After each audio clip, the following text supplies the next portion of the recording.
Well, guys, the video I made for the LSU game apparently didn't work properly, so I'm having to remake my fan reaction video. I'm going to try and cover some of the same topics, but I'm probably going to miss some stuff. But anyway, I know I have a lot of Alabama fans on here, and guys, please understand that my intention is not to poke a stick at you guys or try to trash talk what happened. I just want to try and be truthful and honest as to what I saw, so that you actually get my honest reaction and not some over dramatized BS. So what I saw was, and it's just my opinion, a complete mess up by the coaching staff for Alabama, and here's why. Tua is an outstanding quarterback.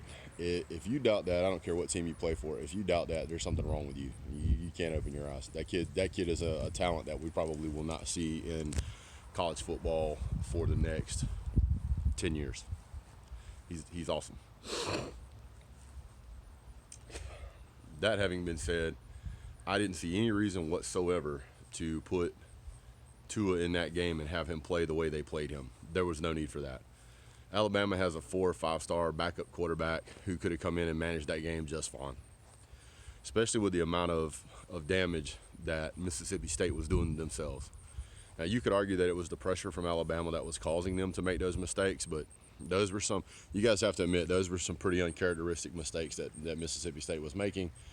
I don't know how many times they fumbled the ball between muff punts or whatever. That was just some bad play. They had a terrible night. Hats off to Mississippi State for, hats off to Alabama for shutting out Mississippi State, back-to-back shutouts against SEC teams. Wow.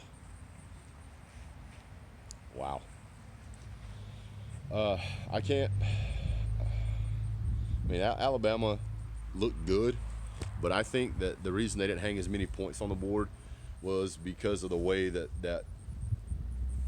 Tua had to play because his leg was injured. That shot that they took on his knee, that shit looked intentional, excuse my language, but that was absolutely unnecessary. As much as I dislike some teams, whether it's Auburn or Georgia Tech or Florida or whoever I dislike, I am never, ever advocating to injure a player to win a game. That's absolutely ridiculous, unacceptable, pathetic, slack, and in my opinion, that player should either be suspended indefinitely. If the coach told him to go do that, the coach needs to be fired, whatever, however, because you're going to ruin somebody's career. So, but at the end of the day, Alabama absolutely dominated that game, up and down the field. I thought it was a little bit of almost a bit of a letdown of a performance because they didn't quite get the game never really hit a stride in a rhythm. But I think that's because Tua was injured. So Tua never should have played in that game. Tua should have been healing up. You guys are going to need him later in the year. So to see him out there on that field was a bit of a disappointment. I feel like the rest of the talent on the field should have been able to do that job just fine. Alabama should have been able to handle Mississippi State without having to risk injuring Tua even worse. To see him come out of the game and limp like he did is very disheartening.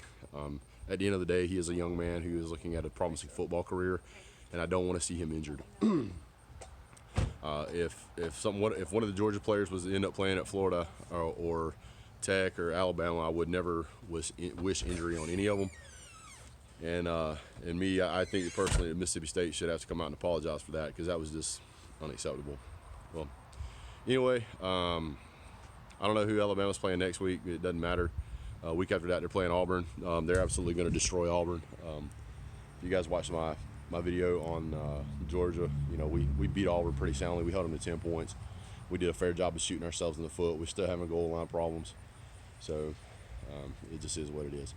Y'all get to get a new special teams coach. Yeah, we probably need a new special teams coach as well. We had some bad performance on special teams, but that goal line defense is garbage.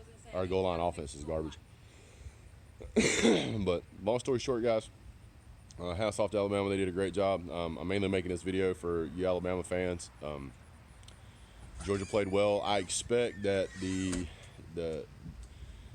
by the time Georgia plays Alabama, Alabama plays Georgia, however you want to look at it, both teams are banged up right now. Hopefully everybody gets well so we can have a good game. Georgia's got some stuff to fix. We've improved. Obviously, seeing Swift get out there and perform like he did is encouraging, but I don't know if Georgia's going to be able to move the ball like that against Alabama. We didn't score any points in the third quarter, which was pretty upsetting. The game seemed to move a little slow for me. I don't think Auburn's defense is that good, so we should have done a much better job. But if you watch Georgia, basically Alabama put up the same amount or a little bit more points than Georgia did,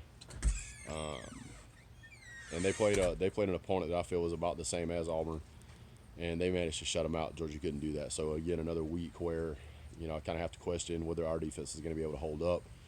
But it was encouraging to see that it's been a couple of weeks in a row where Alabama has not put 50-plus points on the board. So we'll see what happens. We got UMass next week. This will be a cupcake game for us. We'll go out and advance those guys. We did get to see Justin Fields play a little bit. So our backup quarterback got to play. Alabama's backup quarterback got to play. So I guess that's good for everybody. But anyway, hats off to Alabama, dominated performance. Hats off to Georgia, dominated performance. And we'll be seeing you guys soon. So, as always, God bless.